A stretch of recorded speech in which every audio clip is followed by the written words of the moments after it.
Halo teman-teman, Assalamualaikum warahmatullahi wabarakatuh. Oke teman-teman, berjumpa lagi tentunya masih di channel YouTube Hakim Elektronik.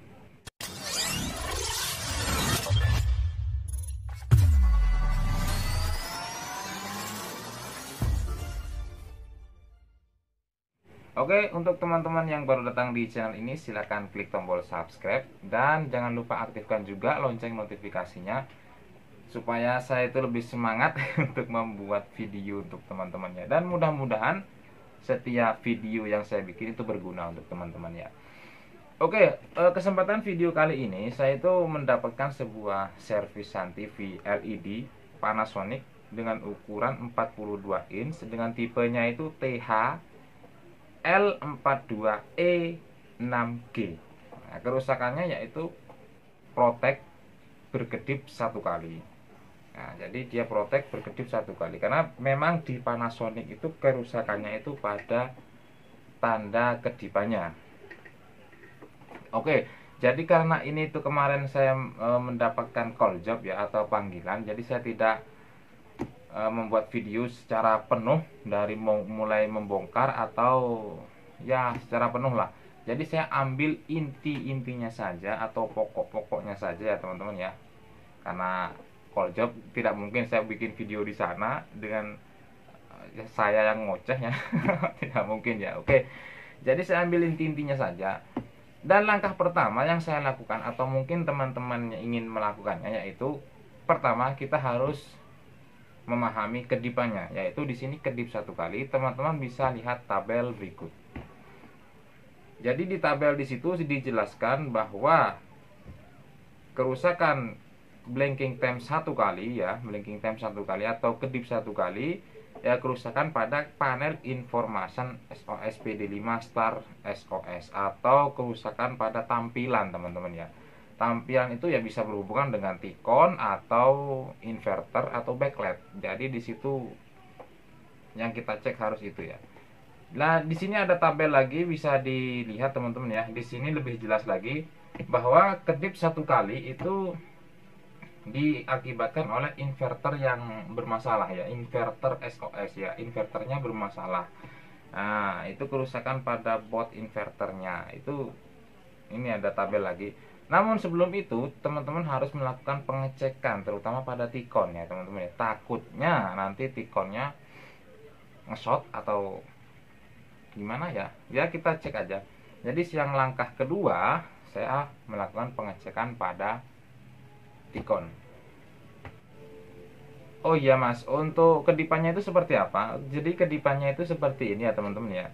Nah, jadi dia lampu hijau untuk tegangan atau untuk indikator start dia menyala hijau. Kemudian setelah beberapa detik dia akan protek dan berkedip. Nah, berkedip seperti itu satu kali, kemudian kedip lagi satu kali, kemudian kedip lagi satu kali, dan terus-terusan seperti itu ya teman-teman ya. Nah, ketika kita cabut listrik atau kita matikan televisinya, dihidupkan kembali, maka berulang seperti itu ya. Hidup sebentar lampu hijaunya, kemudian berkedip lagi satu kali. Nah, di situ dari tabel yang tadi kita baca sudah jelas yang harus kita eksekusi adalah bagian inverter atau bagian T-connya. Oke, lanjut ke perbaikan pengecekan T-connya.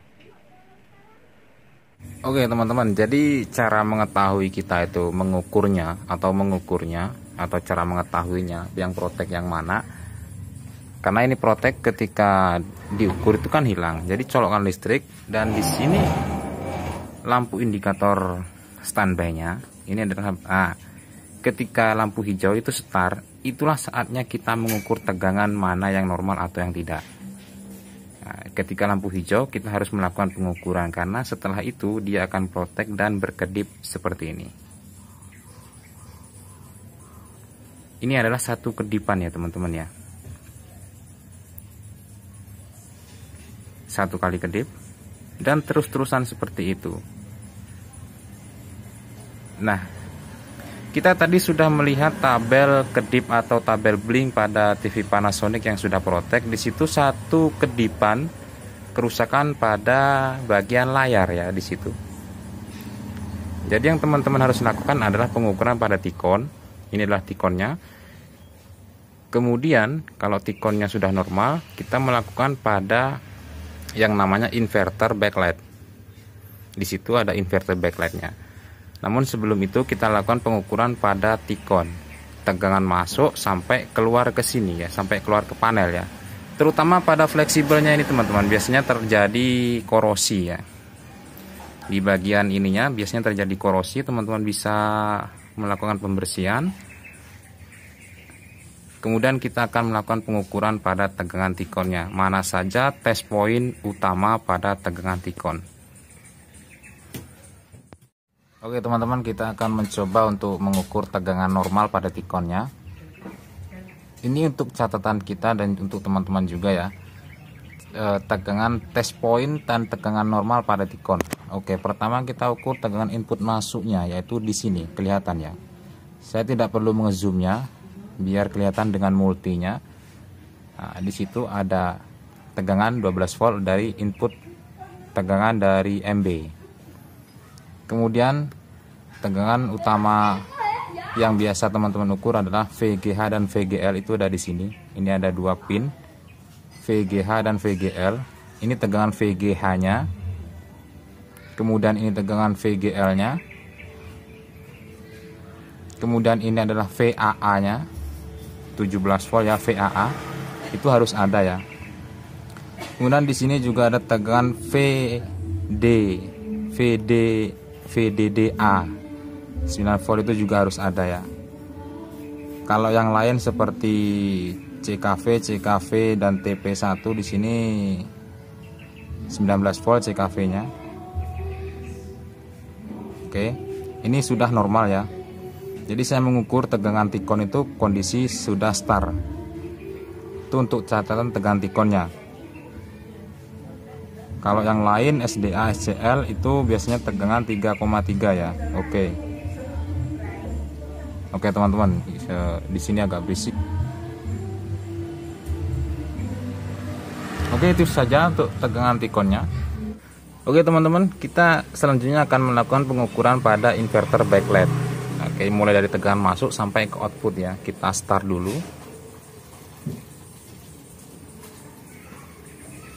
Oke, tegangan masuk 23 sampai 24 volt, dan di sini kelihatan ada ya, ada kilatan lampu backlight menyala. Dan outputnya di sini ada volt DD plus.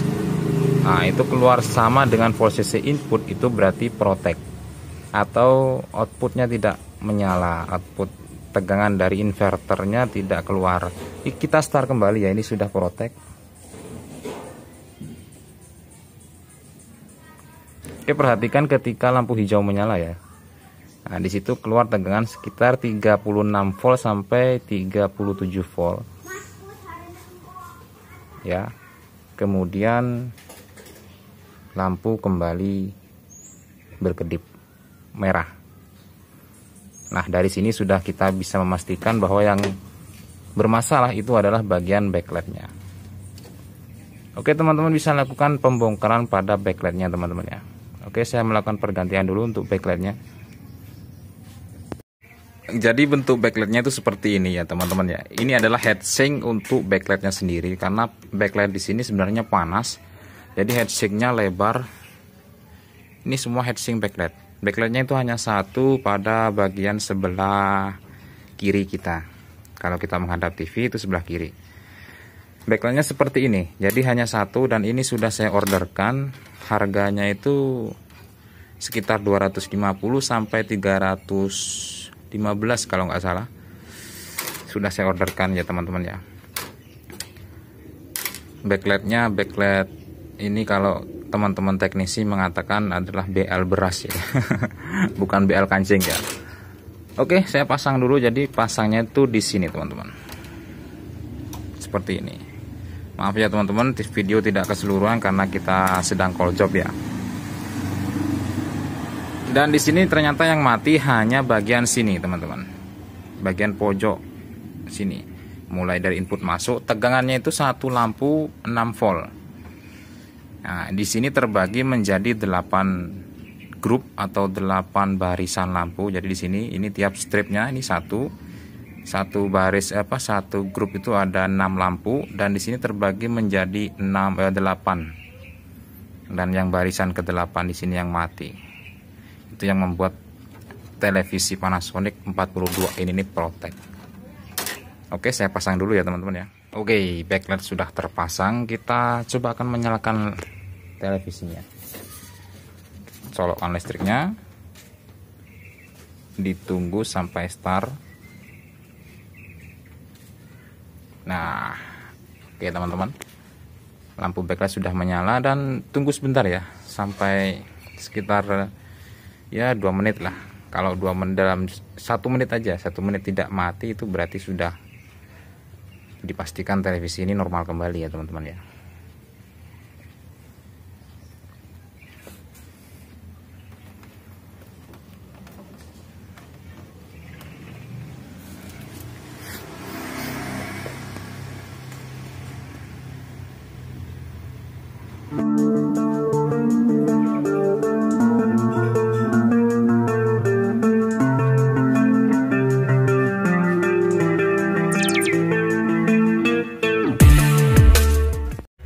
Oke teman-teman, ini catatan untuk teman-teman ya dari saya. Makanya kalau nonton video saya itu jangan di skip.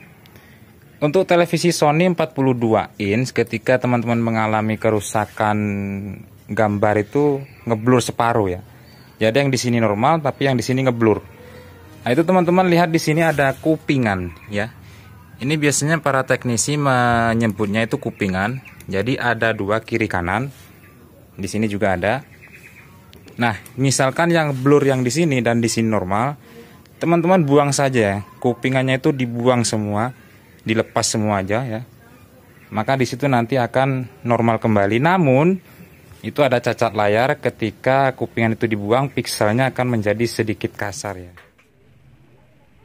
Oke, itu dia tadi teman-teman sedikit video-video intinya atau video-video pokok yang saya ambil dari tempat call job saya. Mudah-mudahan video tadi bisa difahami oleh teman-teman. Intinya kita harus paham data atau tabel kedipan untuk televisi Panasonic ya, LED Panasonic khususnya. Ada juga kedipan yang tidak ada pada tabel tersebut, yaitu kedip 14 kali. Nah, itu 14 kali itu tidak tercantum di situ. Nah, di situ teman-teman bisa baca link yang saya cantumkan di deskripsi. Di situ sudah saya cantumkan sebuah link yang membahas tentang kedipan 14 kali. Oke, jadi pada intinya seperti itu. Kemudian teman-teman melakukan pengecekan, dan cara pengecekannya sudah saya jelaskan tadi ya teman-teman ya. Jadi ketika televisi itu setar walaupun sebentar, nah kita harus melakukan pengecekan. Pada saat lampu itu hijau dan tegangan itu hilang atau tidak ada atau ngedrop sebelum lampu hijau itu menjadi merah, itulah yang bermasalah. Tapi kalau ketika lampu hijau itu menjadi merah dan tegangan itu menghilang, menghilangnya tegangan atau ngedropnya tegangan bersamaan dengan bergantiannya lampu hijau ke merah, itu berarti sudah mulai protek. Itu tidak bermasalah. Yang bermasalah ketika lampu hijau masih normal, tegangan sudah tidak normal. Itu yang bermasalah. Oke, mudah-mudahan video ini bermanfaat, dan jangan lupa subscribe ya.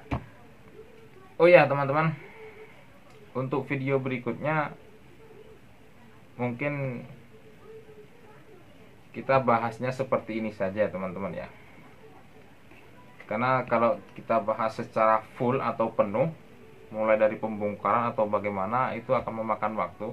Jadi insya Allah saya akan ambil inti-intinya saja buat teman-teman ya, terutama seperti saya yang belajar ya. Oke ya teman-teman.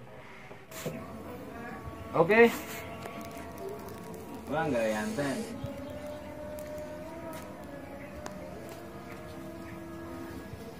Oke, itu adalah yang punya TV teman-teman. Ini adalah juragan televisinya yang punya televisi kemarin. Ya, oke. Oh ya, tadi ada catatan dari saya, catatan untuk televisi 40 inch dengan kerusakan layar blur sebelah. Jadi yang sebelah normal, yang sebelah ngeblur. Itu catatan yang dari saya tadi. Jadi dulu itu saya pernah mengalami kerusakan seperti itu, namun tidak sempat bikin videonya ya, karena tempatnya terlalu sempit dan televisinya terlalu lebar. Dulu saya dapat servisan televisi 52 in dengan kerusakan seperti itu. Saya buang aja itu apa namanya, kupingan yang sebelah, yang bagian blurnya itu saya buang, dan mantap teman-teman. Oke, salam dari saya Hakim Elektronik. Jangan lupa semangat. Assalamualaikum warahmatullahi wabarakatuh.